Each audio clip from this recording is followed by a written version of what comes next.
We're just gonna get right into it. I'm gonna name these videos Turbo in the Civic Part 1, Part 2 to how many parts it gets to till we can do first startup of this.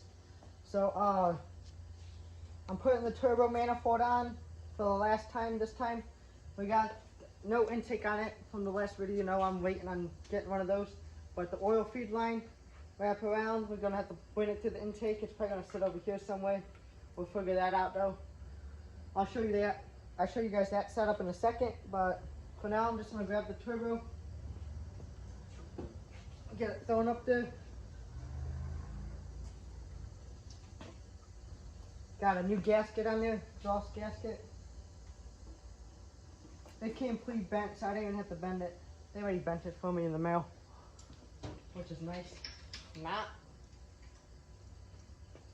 They should be okay though. But yeah, it's only held on by a few 12 millimeter bolts.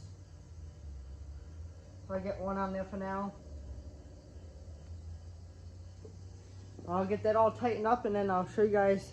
I'll probably put the drain on it too, and then I'll show you guys how I got the oil feed set up.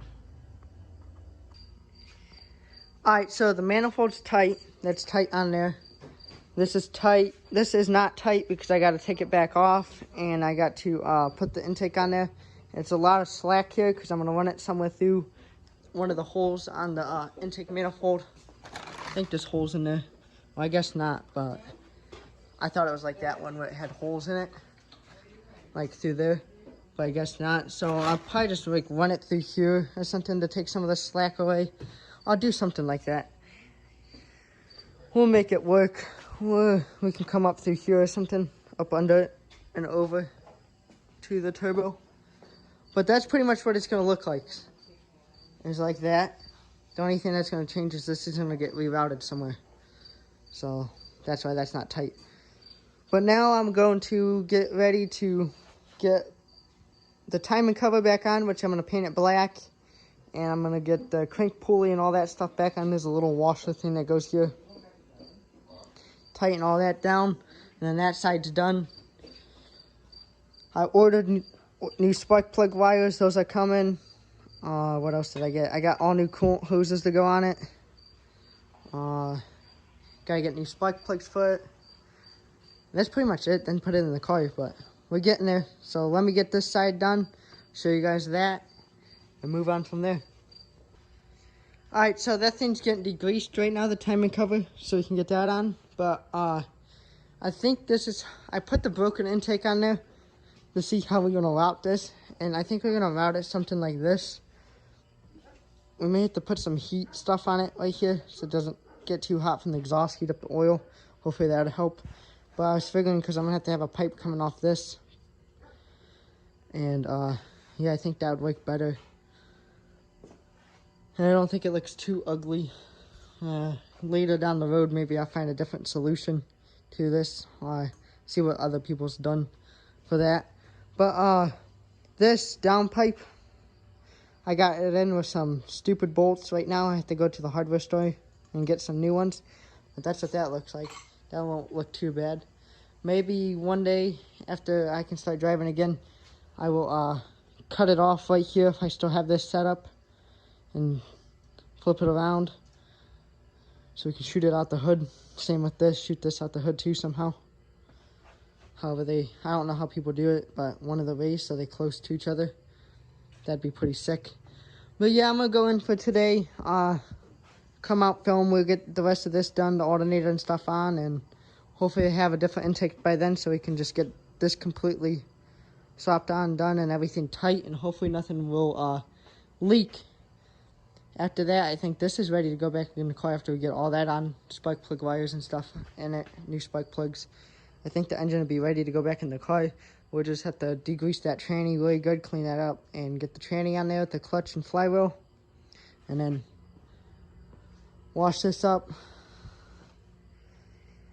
pretty good, get the new engine mounts in there, throw it all back together. I'm going to leave the stock injectors in it and everything, and not hook up any intercooler piping or nothing, and then try to start it, make sure nothing leaks, as long as I don't hit boost, I think it won't hurt it, because it'd be like it running stock. So, and if there's any leaks, we'll fix them from there. But other than that, it's pretty much almost done. Just waiting on a few parts now. Alright guys, so we are trying to turbo the Civic, obviously. You guys already know from the title of the video. I gotta get this alternator on. We can't really do too much to the engine today, because we're still waiting on the intake manifold. But after we get that, we should be pretty much ready to go to drop it in. Putting this lower alternator bracket back on.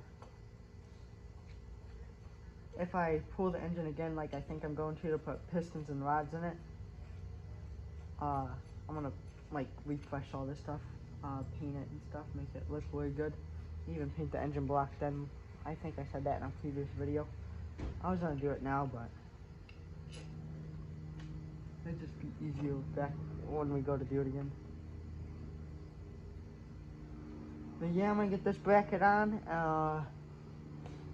There's a little bolt that slides through here, if you guys can see, to put the alternator in there, and then up there, the bracket that hooks to the alternator bolts to that. Okay, now that the alternator's on, got the belt on too, I'm gonna clean up all this stuff, kind of, clean up the table and whatnot, probably move some stuff around, and since we can't really do much, we're just gonna start prepping the car for all this stuff. So I would like to maybe, I'll think about it, but I want to power wash this definitely, get the new engine mounts in there, and probably mount up the intercooler. Maybe not, probably not, but get the engine mounts in there. We wait till the engine's in the car to mount the intercooler, but we'll figure out something else to do after the engine mounts and it's degreased, the engine bay. Alright, so this is what I got done to the garage. I got the engine pushed over there. I got all the parts that have to go back on the car, including like the intercooler and all that good stuff over there.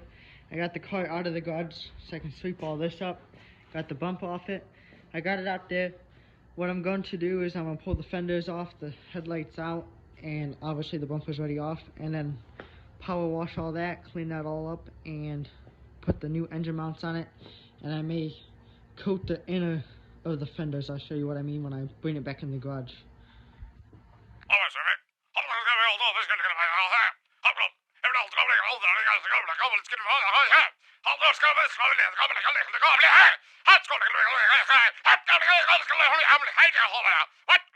Alright guys, we got the car back in the garage, as you can see.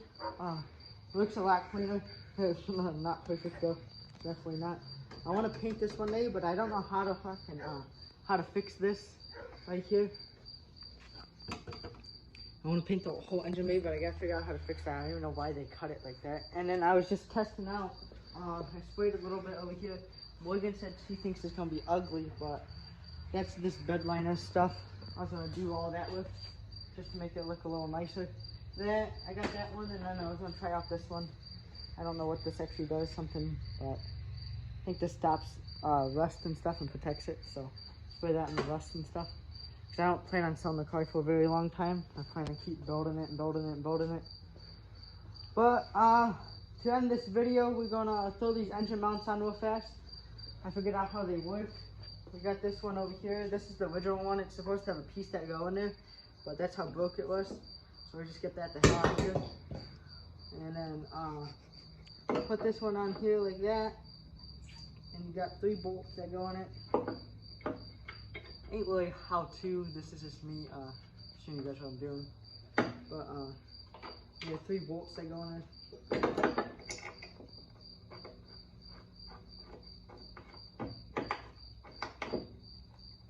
Just like that. And you know, you don't gotta tighten them, just leave them in there like that and it'll be fine. I'm just kidding, I'll tighten them off camera. But yeah, that's how that one's gonna go. And then this one, this right here, will go in here, and then there's like, it's either gonna go one of the ways. I have to wait till I go to put the engine back in the car to figure out. But it's gonna slide in there like that. And it didn't come with a bolt. Like it should, the kit should have came with a bolt to go through here, but it didn't. So I'm gonna have to find a bolt to go through here and a nut to put that in there. And then that's gonna hook to the engine like that. I'll just push it in there for now. And then we got one in the back over there that we replaced. This one's just pretty worn out.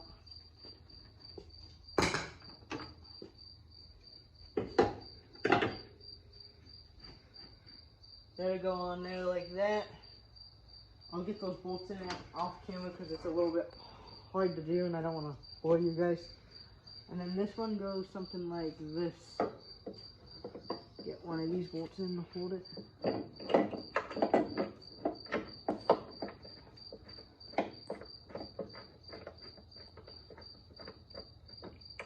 Oh gosh. There it is.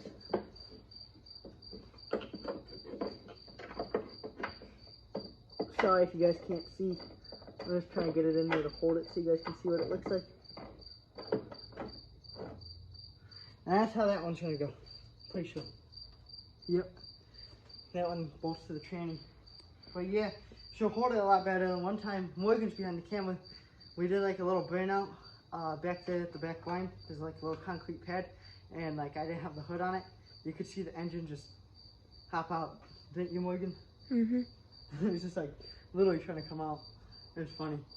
But yeah, that's gonna be the end of this video. We just prepping it to get turboed. We got plenty of more videos to make. We still gotta hook up the intercooler. We still gotta get the engine back in the car. We still gotta get that intake manifold for the car. We gotta hook up the boost gauge wires, whatever has to go to that, and the AFR gauge. We gotta do the fuel pump. We got so many videos to do on this. But if you guys like the content, please like, subscribe, comment, see you for the next one.